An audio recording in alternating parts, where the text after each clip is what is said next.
African savanna के राजा और रानी शेर और शेरनियां हैं। ये शक्तिशाली जीव अपने परिवार के साथ रहते हैं और अपने क्षेत्र की रक्षा करते हैं। इनकी दहाड़ घास के मैदानों में गूंजती है, जो उनकी उपस्थिति और शक्ति का संकेत है। ये दहाड़ न केवल उनके परिवार को एकजुट रखती है, बल्कि अन्य शिकारियों को भी दूर रखती है। ताकत और शान का प्रतीक शेरों की माने हवा में लहराती है, जो उनकी रॉयल्टी और शक्ति को दर्शाती है। ये जानवर अपने हर कदम में आत्मविश्वास और गरिमा दिखाते हैं। ये एपेक्स प्रेडेटर्स अपने इकोसिस्टम में बहुत इंपॉर्टेंट रोल प्ले करते हैं। शिकार करते समय ये अपनी रणनीति और टीम वर्क का प्रदर्शन करते हैं, जो उनकी सफलता की कुंजी है। ये प्रे एनिमल्स की पॉपुलेशन बैलेंस्ड रखते हैं, जिससे पूरा इकोसिस्टम हेल्थी रहता है। शिकार के बाद ये अपने परिवार के साथ भोजन साझा करते हैं, जो उनके सामाजिक बंधनों को मजबूत करता है। इनकी मौजूदगी से ही लैंडस्केप बनता है, जिस पर ये राज करते हैं। शेरों का हर कदम उनके क्षेत्र की सुरक्षा और उनके परिवार की भलाई के लिए होता है। लेकिन शेरों की जिंदगी आसान नहीं होती। उन्हें कई कठिनाइयों का सामना करना पड़ता है, जैसे कि मौसम की मार, शिकार की कमी और अन्य शिकारियों से मुकाबला। Habitat loss, human wild life conflict और पोचिंग जैसे कई चैलेंजेस इनके सामने होते हैं। जंगलों की कटाई और मानव बस्तियों के विस्तार से इनके रहने की जगह कम होती जा रही है। ये हमारी रिस्पॉन्सिबिलिटी है कि हम इन शानदार जीवों को समझें और प्रोटेक्ट करें। संरक्षण के प्रयासों में शामिल होकर हम शेरों के भविष्य को सुरक्षित कर सकते हैं। इनका सर्वाइवल हमारे प्लेनेट की हेल्थ से जुड़ा हुआ है। शेरों का संरक्षण न केवल उनके लिए, बल्कि पूरे पारिस्थितिकी तंत्र के लिए महत्वपूर्ण है। तंजानिया के बीचों बीच नदुतु है, एक ऐसा रीजन जो अपने ब्रेथ टेकिंग लैंडस्केप्स के लिए फेमस है। यहाँ शेरों का एक रिमार्केबल प्राइड भी रहता है, जिसे गोल्डन प्राइड कहते हैं। इस प्राइड का नाम इनके अनयूजुअली लाइट कलर्ड मेन्स की वजह से पड़ा है। गोल्डन प्राइड देखने लायक होता है। इस प्राइड में कई जनरेशंस के शेर हैं, जिनका नेतृत्व एक मैग्निफिसेंट अल्फा मेल करता है, जिसे उसके थिक गोल्डन मेन से इजीली पहचाना जा सकता है। शेरनियां फियर्स हंटर्स और प्रोटेक्टिव मदर्स होती है, जबकि कब्स प्लेफुल और फुल ऑफ लाइफ होते हैं। ये प्राइड के फ्यूचर की होप है। नदुतु का यह क्षेत्र न केवल शेरों के लिए, बल्कि अन्य वन्य जीवों के लिए भी एक महत्वपूर्ण हैबिटेट है। यहाँ की विविधता और प्राकृतिक सुंदरता अद्वितीय है। शेरों के अलावा यहाँ हाथी, जिराफ और कई प्रकार के पक्षी भी पाए जाते हैं। यह क्षेत्र वन्यजीव प्रेमियों और फोटोग्राफरों के लिए एक स्वर्ग है। गोल्डन प्राइड के शेरों को देखना एक अद्भुत अनुभव है, जो आपको प्रकृति की शक्ति और सुंदरता का एहसास कराता है। यहाँ के शेरों की जीवन शैली और उनके बीच के संबंधों को देखना एक अनमोल अनुभव है। नदुतु का यह क्षेत्र वन्यजीव संरक्षण के लिए भी महत्वपूर्ण है, और यहाँ के शेरों की सुरक्षा के लिए कई प्रयास किए जा रहे हैं। गोल्डन प्राइड के शेरों की कहानी हमें यह सिखाती है कि प्रकृति कितनी अद्भुत और विविध हो सकती है। नदुतु रीजन ग्रासलैंड्स, एकेशिया वुडलैंड्स और सीजनल लेक्स का एक टैपेस्ट्री है। ये गोल्डन प्राइड के लिए परफेक्ट हैबिटेट प्रोवाइड करता है।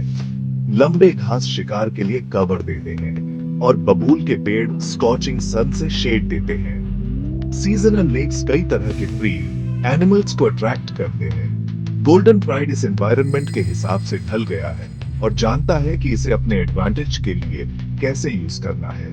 इनकी हंटिंग स्ट्रेटजीज टेरेन के हिसाब से परफेक्ट है, और इनका सोशल स्ट्रक्चर इस चैलेंजिंग येट रिवॉर्डिंग लैंडस्केप में सर्वाइवल के लिए बना है। सेक्शन 4, सूखे की फुसफुसाहट। सवाना पर लाइफ एक डेलिकेट बैलेंस है। यहाँ की हरियाली और जीव जंतु एक दूसरे पर निर्भर रहते हैं, लेकिन जब मौसम बदलता है तो यह संतुलन बिगड़ सकता है। एनवायरमेंटल चेंजेस से ये आसानी से बिगड़ सकता है। बारिश की कमी और बढ़ते तापमान ने इस क्षेत्र को सूखे की चपेट में ला दिया है। गोल्डन प्राइड ने यह फर्स्ट हैंड एक्सपीरियंस किया। शेरों का यह समूह जो कभी इस क्षेत्र का राजा था, अब संघर्ष कर रहा है। नदुतु रीजन में सीवियर ड्राउट पड़ गया। यहाँ की नदियां और तालाब जो कभी जीवन से भरे रहते थे, अब सूख चुके हैं। कभी अबंडेंट वाटर होल्स सूख गए। पानी की कमी ने यहाँ के जीवों के लिए जीवन को और कठिन बना दिया है। प्री एनिमल्स कम हो गए। हिरण और झेब्रा जैसे शिकार जो शेरों के भोजन का मुख्य स्रोत थे, अब कम होते जा रहे हैं। प्राइड को स्टार्वेशन का सामना करना पड़ा। शेरनियों को शिकार करने में कठिनाई हो रही है और उनके बच्चे भूख से तड़प रहे हैं। ड्राउट ने प्राइड की स्ट्रेंथ और रेजिलियंस को टेस्ट किया। शेरों को अपने अस्तित्व के लिए संघर्ष करना पड़ रहा है। अल्फा मेल भूख से कमजोर होकर अपने प्राइड को राइवल से डिफेंड करना पड़ा। उसकी शक्ति और नेतृत्व की परीक्षा हो रही है। शेरनियों को अपने कब्ज को खिलाने के लिए स्ट्रगल करना पड़ा। उनके बच्चे जो कभी खेलते कूदते थे, अब कमजोर और भूखे हैं। ड्राउट वाइल्ड में लाइफ की हार्श रियलिटीज की एक स्टार्क रिमाइंडर थी। यह हमें दिखाता है कि प्रकृति कितनी नाजुक और अस्थिर हो सकती है। सेक्शन 5, गोल्डन मैन की रेजिलियंस। इतनी हार्डशिप्स के बावजूद गोल्डन प्राइड ने परसिवियर किया। अल्फा मेल बैटल से घायल होने के बाद भी अपना डोमिनेंस बनाए रखा। इस डिफिकल्ट टाइम में उसकी लीडरशिप क्रूशल थी। उसने प्राइड को न्यू हंटिंग ग्राउंड्स तक लीड किया। उसने उनके सर्वाइवल को इंश्योर किया। शेरनियां अपने एफर्ट्स में टायरलेस अपने कब्स को खिलाने में मैनेज कर गई। कब्स ने सर्वाइवल के वैल्यूएबल लेसन सीखे। उन्होंने अपने प्राइड की स्ट्रेंथ और डिटर्मिनेशन देखी। ड्राउट डेवास्टेटिंग होने के बावजूद गोल्डन प्राइड की अनवेवरिंग स्पिरिट को प्रूव कर गई। सेक्शन 6, प्राइड का भविष्य। आखिरकार नदुतु में बारिश वापस आ गई। लैंड रिजुविनेट हो गई। गोल्डन प्राइड ऑर्डियल से रिकवर हो गया। वो फिर से थ्राइव करने लगे। लाइफ का साइकिल कंटिन्यू हुआ, लेकिन ड्राउट की मेमोरी लिंगर करती रही। ये एवर प्रेजेंट चैलेंजेस की रिमाइंडर थी। गोल्डन प्राइड का फ्यूचर सभी लायन प्राइड्स की तरह अनसर्टन है। उनके सर्वाइवल के लिए इंक्रीजिंग नंबर ऑफ थ्रेट्स हैं। Habitat loss, human wild life conflict और पोचिंग उनके फ्यूचर पर शैडो डालते हैं। सेक्शन 7, संरक्षण का आह्वान। गोल्डन प्राइड की स्टोरी सिर्फ शेरों की स्टोरी नहीं है। ये सभी लिविंग थिंग्स के इंटरकनेक्टेडनेस की स्टोरी है। ये कंजर्वेशन एफर्ट्स की इंपॉर्टेंस को हाईलाइट करती है। हमें शेरों और उनके हैबिटेट्स को प्रोटेक्ट करना चाहिए। हमें ह्यूमन वाइल्ड लाइफ कॉन्फ्लिक्ट को कम करने के लिए काम करने वाली ऑर्गेनाइजेशंस को सपोर्ट करना चाहिए। हमें दूसरों को वाइल्ड लाइफ कंजर्वेशन की इंपॉर्टेंस के बारे में एजुकेट करना चाहिए। शेरों का सर्वाइवल और हमारे प्लैनेट की हेल्थ इसी पर डिपेंड करती है।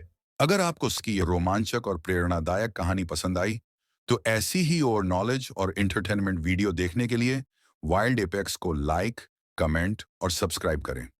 ऐसी ही और भी खतरनाक और दिलचस्प वन्यजीव कहानियां जल्द आ रही हैं।